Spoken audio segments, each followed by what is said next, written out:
Health department रो OSMCL रो review होतिला ए रिव्यू रे आमे पुंखानुपुंख रिव्यू कलु केमती लोकों पाखरे मेडिसिन ठीक भाव में पहुंची पारिबो जो मेडिसिन निरामय रे मिलुची सबु मेडिसिन केमती रहिबो जहा जहा आम ओडिशा सरकार करिसेंती ताहा पहुंचीबो। माननीय मुख्यमंत्री मोहन माझी हेला परे एबे ए डिपार्टमेंट को स्वतंत्र भाव में 200 कोटी टंकार कर्पस फंड देइछंती। आ कारण होची लोक केमती मेडिसिन सहजरे पाई परिबे कौन सी निरामय सेंटर रे कहिबे नाही मेडिसिन मिलु नाही बोली तेणु ता उपरे मध्य गुरुत्व आम मोहन सरकार देइछंती एवं नेपकिन ठारो आरंभ करी स्कूल रो छुआ माने मध्य केमती खुशी रे नेपकिन पाई परिबे ता पाई मध्य व्यवस्था हेइची ए सब उपरे आम आज रिव्यू केलु एवं बारिपदा एवं बालेश्वर चारिटी राउरकेला जो मेडिकल कॉलेज अच्छी से मेडिकल कॉलेज रो जहाँ जहाँ इक्विपमेंट रो आवश्यकता अच्छी ताकू तुरंत फुलफिल करबा पाई मध्य आमे रिव्यू कलु। मयूरभंज रे मध्य जो मेडिकल कॉलेज अच्छी से मेडिकल कॉलेज रो जो जो आवश्यकता अच्छी रिक्वायरमेंट अच्छी से देइछंती ताहा मध्य किमती खूब जल्दी पहुंचीबो डिसेंबर सुधा ताहा पहुंचिले आमे मेडिकल कॉलेज को शिफ्ट करिवो एवं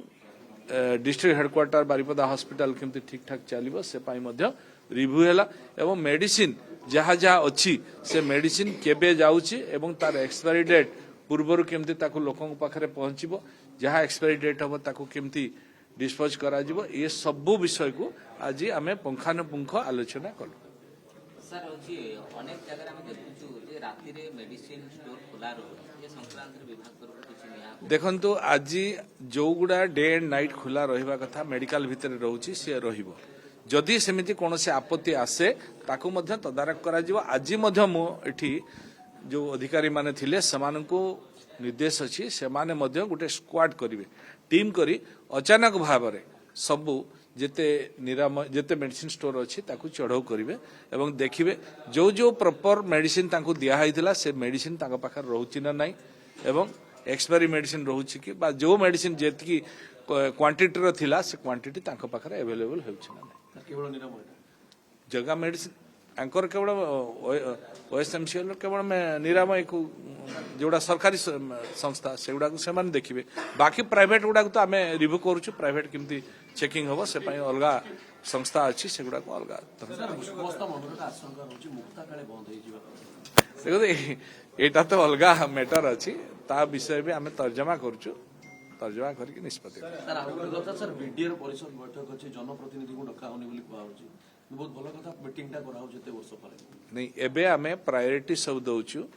जनप्रतिनिधि पाखरु जो मानकर मेंबर अछंती जो मान को डाकिबार आवश्यकता अछि से माने निश्चिंत डका जिवे ये सरकार लोकंक सरकार एठी तर्मर रो कोनोसी चांस ही नाही। देखो मेट्रो प्रकल्प तार चली जो भली भाव में पुणी रिव्यू हेले आमे कहबू माननीय मुख्यमंत्री ताको रिव्यू करिवे रिव्यू कला परे तार निष्पत्ति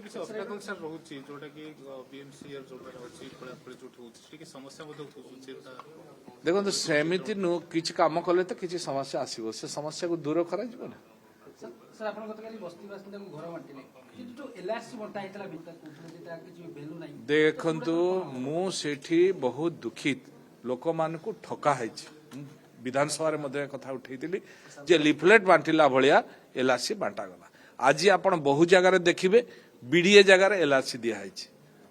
इरिगेशन जगह रे एलआरसी दिया हैछि जंगल जगह रे एलआरसी दिया हैछि आ माने कोन से एलआरसी काम करिवो ना काम करिवो आपण निजे तार विचार करंतु कोन काम कोन होबो आपण भाबु नाथि आपण निजे चिंता करंतु ये सरकार पूर्वतन सरकार थिला बेले से इलेक्शन को आखि आगे लखिकी भोट बाक्स बनैबा पई एक कथा करथिले साधारण जनता को ठकी थिले साधारण जनता को ठकीबा ये गोटे धर्तव्य अपराध पाप बेआईन एलआरसी जो अछि ताको रद्द करिवे कि न सरकार ताको तर्जमा करा होछि तापर रिव्यू होछि तर्जमा परे देखा जिवो जोडा बेआईन अछि त से बेआईन देखो तो रेवेन्यू डिपार्टमेंट गोटे डिपार्टमेंट अछि ना नहीं आ गोटे एचएनडी अर्बन डिपार्टमेंट दबो कि रेवेन्यू डिपार्टमेंट रे काम करियो कि ताको निर्देश दबो कि तुम तार पटा कर दियो अरे पटा करबा दायित्व हैला रेवेन्यू डिपार्टमेंट रो ताले समूह कहला तर्जमा होछि ତର୍ଜମା ପରେ ବିବେଚିତ ହିତାଧିକାରୀ ସେମାନଙ୍କୁ ଦିଆ ଦେଖନ୍ତୁ ଆପଣ ମାନେ କଣ ଚାହୁଁଛନ୍ତି ଯୋଉମାନେ ବସ୍ତି ବାସିନ୍ଦା ସେମାନେ କଣ ସେଇଭଳିଆ ଜୀବନ ଯାପନ କରନ୍ତୁ ଆପଣ ଚାହୁଁଛନ୍ତି କି ଆପଣ ବସ୍ତି ଭିତରେ ପଶିକି ଦେଖନ୍ତୁ ନା ରାସ୍ତା ଅଛି ସ୍ୱରେଜ ଅଛି ଡ୍ରେନ୍ ଅଛି କିଛି ଅଛି କୋଉ ଅବସ୍ଥାରେ ସେମାନେ ରହିଛନ୍ତି ଥରେ ଚିନ୍ତା କରାଯାଉ ସେମାନେ ବି ମଣିଷ ତେଣୁ ତାଙ୍କ ପାଇଁ ଏ ସରକାର ଚିନ୍ତା କରୁଛେ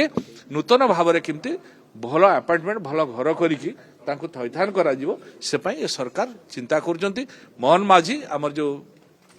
ମାନ୍ୟବର ମୁଖ୍ୟମନ୍ତ୍ରୀ ଅଛନ୍ତି ସେ ମଧ୍ୟ ଆ ଉପରେ ଗୁରୁତ୍ୱ ଦେଉଛନ୍ତି ଯଶସ୍ୱୀ ପ୍ରଧାନମନ୍ତ୍ରୀ ମଧ୍ୟ ଆ ଉପରେ ଅଧିକରୁ ଅଧିକ ଗୁରୁତ୍ୱ ଦେଉଛନ୍ତି ବସ୍ତି ବାସିନ୍ଦା ମାନେ ମଣିଷ ଭଳିଆ ଭଲ ଭାବରେ କେମିତି ଜୀବନ ଯାପନ କରନ୍ତୁ ସେ ପାଇଁ ଏ ସରକାର ସବୁଠୁ ଅଧିକ ପ୍ରାୟୋରିଟି ଦେଉଛି